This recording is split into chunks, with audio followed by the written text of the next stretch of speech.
Hello and welcome to my craft room. A few days ago you might have seen I uploaded a video which I made with my son Tom, and we were talking all about AI, artificial intelligence, really about how we could use it as a creative tool, not use it to create art in itself, but kind of use it almost as a modern day muse to inspire us and just spark our creative ideas. I will leave a link to that video below. It's quite a long one. I think it's quite interesting and fun, and it's just, yeah, I'll be interested to see what your opinions are about it, about some of the stuff we talked about. And we showed some different things that Tom's been doing with it, and at the end I showed a freebie way that you can have a little play with AI yourself. At the end of that video we set ourselves the challenge. We set ourselves and AI the challenge, basically setting me against AI to see, not against, not to compete with, but just to look at the differences, really, just to sort of, I don't know, it's just an interesting experiment. So what we did was we started with some AI generated images that Tom had come up with. I'll show you now the images that we came up with. Okay, so here's a folder with some of the AI generated images that we were looking at on the video the other day. Tom generated for me. I wanted a reference for a fairy, but not a cute fairy. So he was using words like let's have a closer look. He was using words like a bad fairy, wings, carry, Stephen King, book cover. You have to use quite descriptive full sentences to get what you want out of this AI software. It's not like doing a Google search where you might just put in a couple of words. You have to be really quite descriptive and use kind of lots of words. The more words the better, really. So yeah, you can see where it was going with this one. And there was this one. And you see, it doesn't make perfect sense. The wings are kind of in the wrong place there and stuff, but you can see where it was going, and it's definitely good enough for me to use as a jumping off point for a piece of real art, in inverted commas. Yeah, so that's where we started, and then what we decided we would do is I would start an actual painting. I was going to use pan pastels actually, and then I'd get part way through, take a screenshot of it and give that to Tom. He would feed it into the AI and let the AI finish it. So what I'm going to insert now is a little clip of me starting my pan pastel painting. Is it a drawing or a painting when it's pan pastels? I don't know. You can see the point I get to. I'm going to insert that here.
Okay, so that's where I got to. So I gave that at that point I gave the image to Tom, and then he fed it into his AI software. So you can actually start it off with, you can either just start it with a phrase,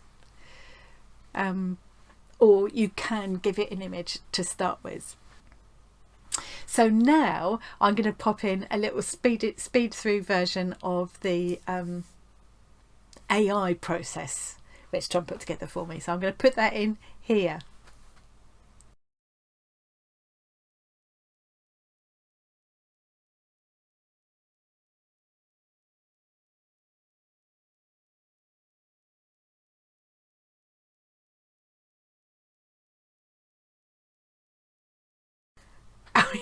It's amazing, isn't it? It's amazing. And actually he had to do quite a bit of tweaking and feeding it back in again, and you know, it did take some human input as well. This wasn't just he fed it in and it did that. He did have to do quite a bit of manual, not quite manual, no actual art materials were used, but he had to do quite a bit of input. So then meanwhile, so it took him actually quite a while. My pan pastel picture was quite quick, because I always find pastels quite quick to use for me. I'm quite a slow worker, but I tend to work quicker in pan pastels and oil pastels. So I wasn't that far behind the AI. So time wise, actually it wasn't that different up to a point. So I didn't film the rest of my process, but this is where I've got to. So this is what I uploaded at the end of that first video, but I wanted to go back in with colour pencils to get some, because you can't get really fine details with pan pastels, and you can just work directly over them with pencils. Pencils work really nicely over them, but I'm always a bit clumsy, I forget, I'll put my hand in or whatever, so I decided I needed to do some fixative first. So let me show you what I've been doing here. So that was, oh, that must have been Monday I did that, I think. I'm confused now.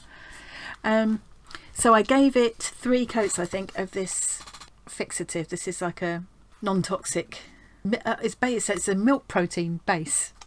I don't know how that works.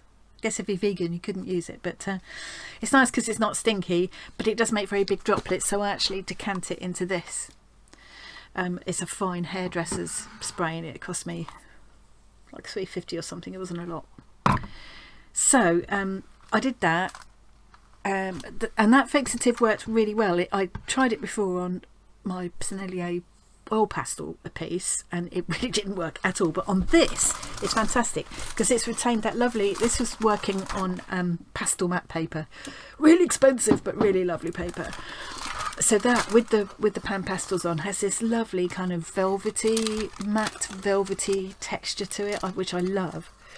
And what this fixative has managed to do, I mean, it's maybe a little bit came up there. I don't know, I've covered all areas very well, but what it's managed to do is fix it to the point where nothing's coming up, or very, very little. In places maybe a bit, but I mean, that red would really pick up there. It's made it so that nothing is smudging off, but it's retained that lovely matte velvety texture that I really like, and it's great for going over with pencils. Yeah, so I thoroughly recommend this stuff. I wasn't impressed with it before, but it clearly doesn't work on those oil pastels. It says it works on oil pastels, maybe it's just the Sennelier, I don't know. Anyway, so what I'm going to do now is go back in with coloured pencils. So I thought I might film a little bit of that, and then I'll come back in a moment and I'll speed through that, then I'll come back. I'm going to stop filming while I pull out some colours. Okay, so I've got a right old mixture I've pulled out here. A couple of Posca pencils. What's the colours? It's like I don't know, it doesn't actually give a colour on there. Oh, it's like a kind of magenta colour, and that's a kind of peachy, light peachy colour. There's a white, that's a polychromos. There's a midnight black Derwent Lightfast, and then I think these are both Prismacolor, Tuscan red and a carmine red. So I'm going to work on putting just a few more little details on there. I'm not going to do an awful lot to it, and then I'll come back at the end and we'll compare.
Right, okay, I think that's all I'm going to do to it. I've tried to just add a bit of life to the wings, and I've put those veins in the face and sharpened up the details in the eyes, and I just like blended the nose a little bit because it was annoying me, and a little bit of texture on her dress.